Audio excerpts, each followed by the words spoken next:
네, 매일매일 쏟아지는 뉴스를 넘어서 시장의 기초적인 흐름과 인사이트를 알아보는 시간입니다. 스페셜리스트, 오늘은 잠깐 예고해드린 것처럼 미중 간의 무역전쟁의 양상들, 그리고 시장에서 주목해야 될 포인트들, 한국투자증권 최보원 애널리스트와 말씀 나누겠습니다. 어서 오십시오. 네. 안녕하세요. 미국과 중국이 그동안 통화를 했니 안 했니, 연락을 줬니, 우린 받은 바 없다 이러더니만, 그죠? 만나긴 만나네요. 10일 주말부터 스위스에서 이제 고위급 회담을 하는데요. 긍정적인 건 베세트가 참석한다, 나바로가 참석 안 한다, 그죠? 근데 처음이어서요. 관전 포인트 어떤 걸까요?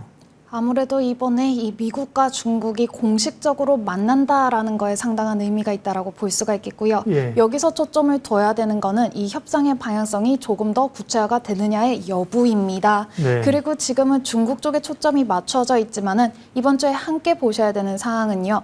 중국 이외에 다른 국가들과도 협상이 진행이 되고 있다라는 점입니다. 네. 이번 주말에 주목을 하셔야 되는 거는 중국과의 협상 방향성, 그 부분에서는 관세율 그리고 품목별로 어떤 식으로 관세가 적용이 될지 여부 주목을 하셔야 되고요. 여기에 대해서 다른 국가들과의 협상에서는 크게 세 가지입니다. 첫 번째와 같은 경우에는 아무래도 에너지 쪽의 방향성을 보실 수가 있겠고요. 두 번째 같은 경우에는 아무래도 이 기업들의 투자 방향성 보실 수 있겠습니다. 그리고 아무래도 함께 보셔야 되는 거는 국방비와 관련해서는 별도로 얘기를 하겠다라는 측면을 얘기를 네. 하는데, 다른 국가들이 미국을 대상으로 계속해서 얘기를 하고 있는 부분이 우리가 국방비 지출을 늘리겠다라는 측면입니다. 해당 부분들 함께 보시면 좋으실 것 같습니다. 네. 미국하고 중국은 처음 만나는 거니까요. 말씀하신 것처럼 뭐를 끌어내기는 어려울 것이고, 오히려 다른 국가들, 인도나 일본이나 이런 국가들하고 뭔가 좀 나올 것처럼 하면서 안 나오는데, 그런 것도 기대는 좀 해봄직하겠습니다. 어쨌든 트럼프 관세 리스크가 4월에 이제 본격화되기 시작해서 시장에도 엄청난 충격이 있었는데, 이런 실제적인 효과가 5월에 영향을 미칠 수 있어서 5월을 주목해야 된다, 이런 포인트를 적으셨는데 그 이유 좀 말씀해 주십시오. 네. 5월부터 이제 반영이 되는 게 아니냐라는 질문을 많이 주십니다. 예. 하지만 이미 관세 영향이라고 하는 거는 금융시장에는 빠르게 선반영이 되고 있다라고 볼 수가 있겠고요. 네. 시기별로 보시면은 4월 초부터도 빠르게 반영이 되었죠. 그렇기 때문에 5월에 보셔야 되는 거는 이 상호 관세는 유예가 한 번은 된 상황이지만은 네. 기본 관세의 영향이 매크로 지표에 반영이 될 수가 있다라는 점이고요. 그리고 이미 반영이 되고 있죠. 대형 기업들의 실적 발표에서 해당 내용들이 언급이 될 수 있다라는 점을 보셔야 됩니다. 아무래도 어제 같은 경우에 알파벳 크게 빠지기는 했지만은 AI 관련주들은 오히려 오르는 모습 네. 보여졌는데요. 아무래도 AI와 관련을 해서도 조금 더 정책이 친격적인 정책들, 그리고 정책이 조금 더 구체화될 수 있다라는 점을 볼 수가 있겠고요. 여기서 한 가지 더 보셔야 되는 거는 5월 중순부터 관련 기업들 실적 발표가 예정이 되어 있습니다. 그런 상황인 만큼 5월에는 관세 부담에 더해서 그러한 정책들이 기업에 어떤 식으로 영향을 미칠 것인가가 구체화가 되는 시기다라는 점 함께 봐주시면 좋겠습니다. 네. 물가나 이런 쪽도 실제로는 아직 영향이 이제 없는 상황이고, GDP, 미국 1분기 GDP 보면 수입이 늘어나면서 쇼크가 났었는데, 그런 것들이 선제적인 반영을 하고 있는 거죠. 그게 이제 실제적인 영향을 미치는 시기에 들어가기 때문에 긴장을 해야 된다는 거고요. FOMC 어제 있었습니다. 금리는 동결했는데요. 기조 자체는 좀 매파적이라고 봐야 됩니까? 금리 인하 시점이 생각보다는 시장의 전망보다 좀 더 뒤로 미뤄지는 건가요? 우선적으로 보셔야 되는 거는 5월 FOMC 회의가 우려를 크게 벗어나지 않았다라는 점을 보셔야 되고요. 여기에 대해서 추가적으로 보셔야 되는 거는 5월은 예상대로 기준금리가 동결이 되었지만은 6월의 기준금리 인하 가능성 여전히 조금은 열어두었다라는 점입니다. 하지만 시장에서는 6월의 기준금리 인하 가능성 조금은 낮게 보고 있고요. 여기에 더해서 더 보셔야 되는 거는 이 페드 와치 상에서도 추가적으로 2025년에 3회에 걸친 기준금리 인하 가능성 여전히 높게 보고 있다라는 점입니다. 즉 5월 FOMC 전후로 해서 크게 이 시장의 기대가 달라지지 않았다라는 점 첫 번째로 볼 수가 있겠고요. 연준과 같은 경우에도 우려보다는 그렇게 매파적이지 않았다라는 점도 또 한 가지 볼 수가 있겠습니다. 즉 어제와 같은 경우에도 이 막판에 지수가 상당히 좀 등락을 네. 보였던 바와 같이 아무래도 연준의 정책보다는 그 이외의 요인들이 증시에는 크게 반영이 되고 있구나라는 것을 확인할 수 있는 밤이었습니다. 네, 일단은 6월 인하 가능성은 상당히 낮아진 상황이기 때문에요. 7월은 한 중립 반반 정도? 그렇게 보면 6월 적어도 7월 전까지는 금리 인하에 대한 어떤 정책적인 기대감은 좀 적습니다. 그럼 결국 이제 관세 영향이 더 미칠 수 있는 건데요. 아까 그 실물 지표는 천천히 반영되지만 금융시장 지표는 빨리 반영됐다가 빨리 회복됐다 그러셨잖아요. 우리가 먼저 올라왔고 뉴욕도 그렇고 관세부가 이전까지 올라왔는데 뉴욕 증시로만 보면 추가적인 상승 여력이 있습니까? 아니면 단기적인 반등이 좀 마무리된 건가요? 예. 아무래도 중장기적으로는 추가적인 상승 여력은 여전히 보유를 네. 하고 있다라고 보고 있습니다. 추가적으로 정책이라고 하는 게 구체화가 될 가능성 높고요.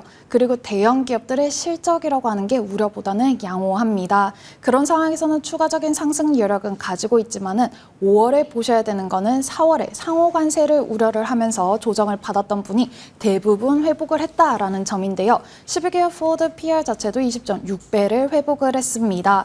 이런 상황에서 추가적으로 가기 위해서는 숫자를 확인을 하고 싶은 심리가 강해질 수밖에 없고요. 여기에 대해서 트럼프 행정부의 발언에 민감도 높은 모습들 이어질 수 있습니다. 그런 만큼 적어도 5월 중순까지는 매크로 지표와 실적이라고 하는 요인들에 조금 더 경계가 이어지면서 가파른 상승세가 이어지기보다는 조금은 숨고르기 국면 나타날 수 있다는 점 보실 수 있겠고요. 여기에 대해서 추가적으로 보아야 되는 거는 5월 중순부터는 그러한 측면들이 크게 반영이 되는 AI 관련주, IT, 제조업체와 관련된 기업들 실적 발표가 연이어서 공개가 됩니다. 해당 측면에서는 관세 부담도 조금 더 구체화가 될 수 있는 시점인 만큼 그 시기를 조금은 더 일시적으로 조정받았을 때 조금 더 오를 수 있는 업체들 선별할 수 있는 기회로도 볼 수 있는 시기다라는 점 봐주시면 좋으실 것 같습니다. 통상 5월에 8월 하잖아요, 미국 증시. 근데 이제 사실 그죠. 워딩을 적용하기에는 관세 변수가 워낙 있었고 급등락이 있었는데요.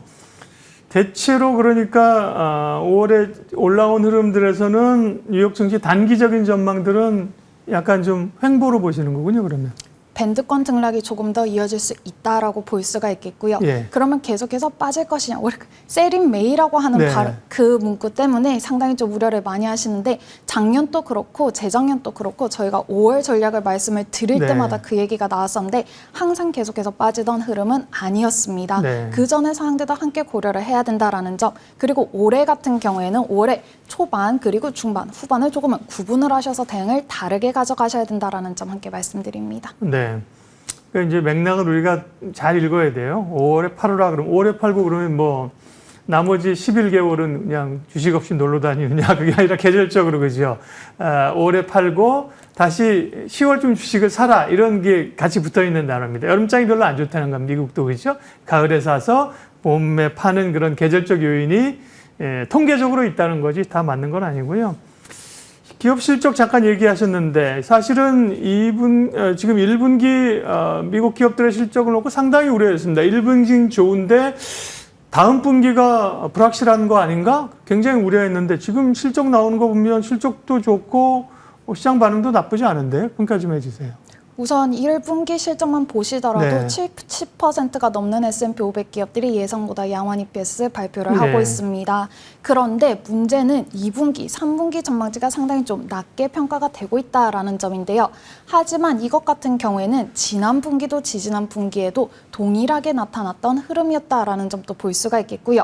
여기서 보셔야 되는 거는 실적 눈높이가 하향 조정되고 있다라는 점도 있지만은 이 주가가 그것보다도 크게 조정을 받으면서 여전히 밸류에이션 부담 낮은 업체들이 있다라는 점입니다.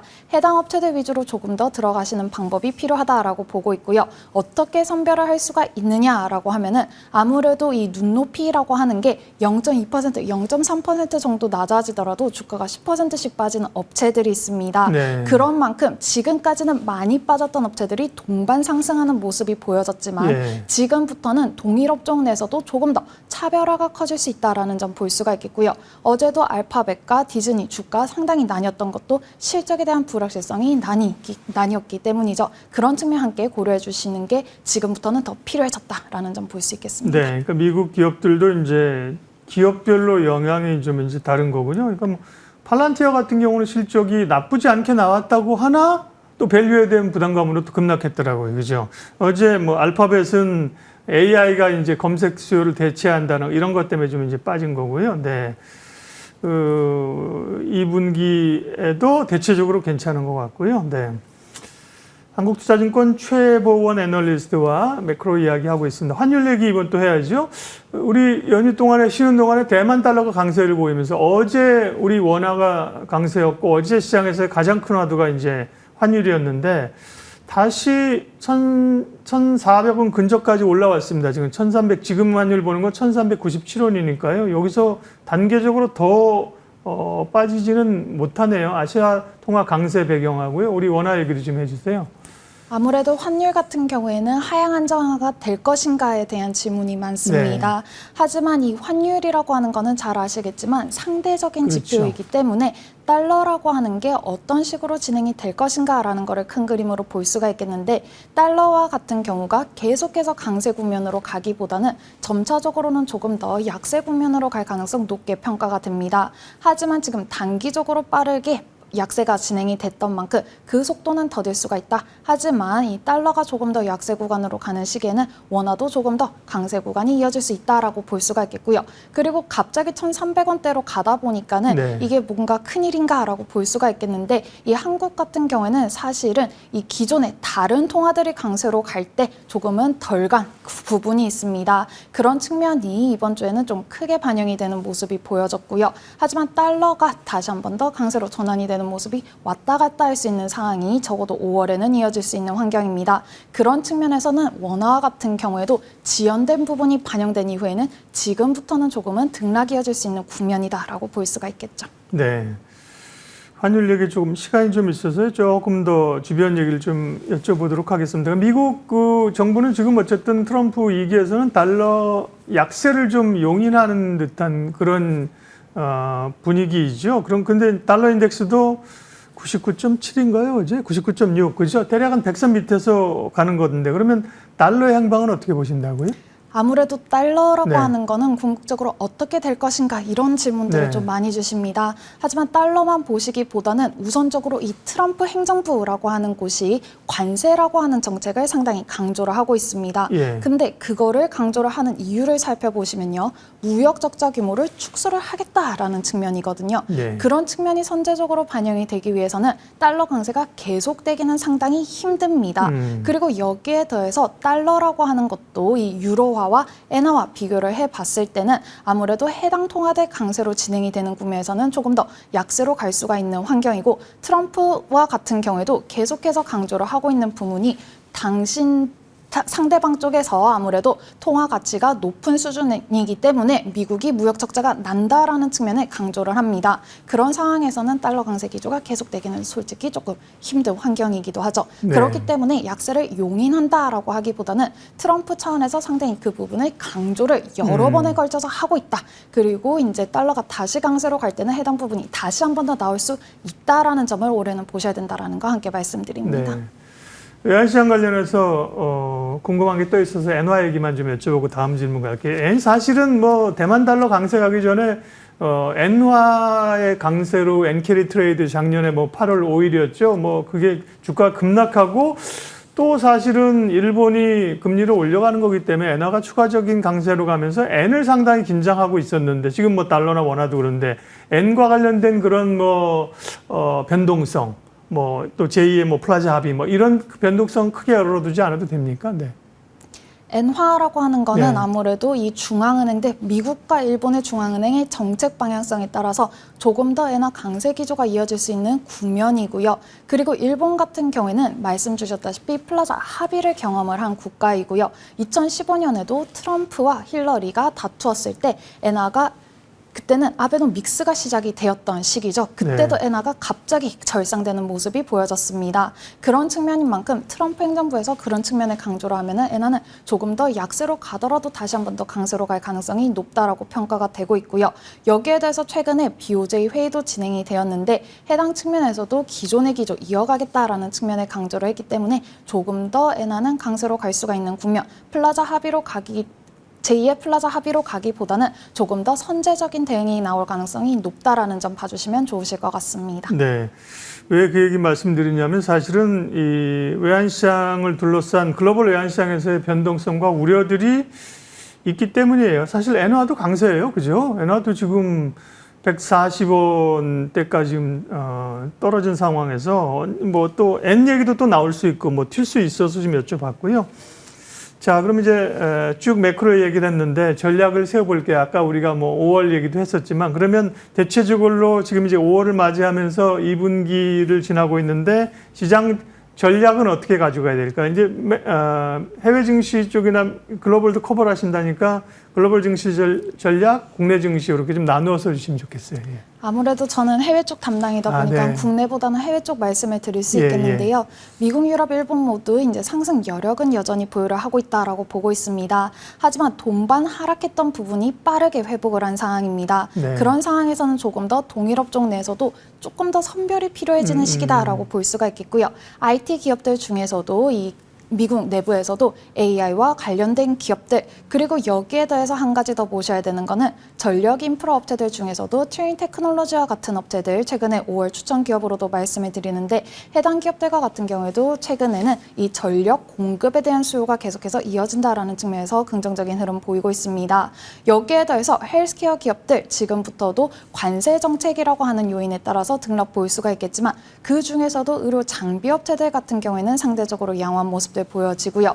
그리고 산업재 업체들 중에서도 대표적인 기업들보다는 제조업과 관련된 업체들, 자동화 관련된 기업들, 오늘 새벽에도 로크웰과 같은 업체들은 주가 크게 튀는 모습들 보여졌습니다. 그런 기업들로 보시면은 실적의 눈높이의 하향 조정폭보다도 앞에서 말씀드린 바와 같이 조정폭이 컸던 업체들입니다. 해당 업체들로 조금 더 선별을 해서 이런 식으로 조금 더 구분을 해서 보시는 방법 말씀을 드리고, 그리고 여기에 더해서 기업뿐만이 아니라 최근에는 ETF로도 좀 대응을 할 수가 있는데요. 대표적인 QQQ뿐만이 아니라 IT 기업 안에서도 조금 더 업종이 다변화되어 있는 엑셀K라든지 커뮤니케이션 업체들 어제 좀 많이 빠졌습니다. 엑셀C와 같은 ETF로도 대응 가능하다라는 점 참고로 보실 수 있겠습니다.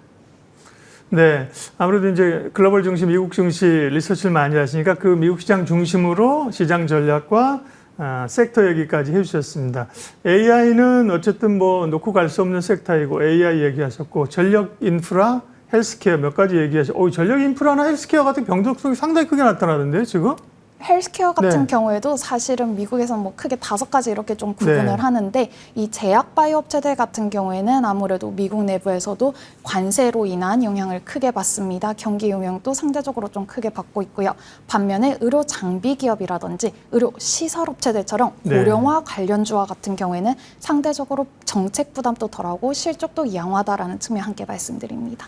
마지막으로 미국의 반도체 업종 여쭤볼게요. 사실은 엔비디아가 아직까지 뭐 이 저가 칩까지 수출 못하게 하니까 영향을 받고 있는 상황인데 어제 생각하지 않았는데 뉴스가 미국 행정부가 반도체 수출 규제와 관련된 걸 좀 손을 본다. 제가 이야기로는 뭐 철폐가 아닌데 시장에서는 철폐라고 호응을 하는데 철폐가 아니라 사실 바이든 행정부 안 하고 자기들이 새로 하겠다는 거잖아요. 근데 반도체 중 강하게 반응했어요. 우리도 오르는데 이 반도체와 관련된 수출 통제 정책 영향은 어떻게 보시는지 좀.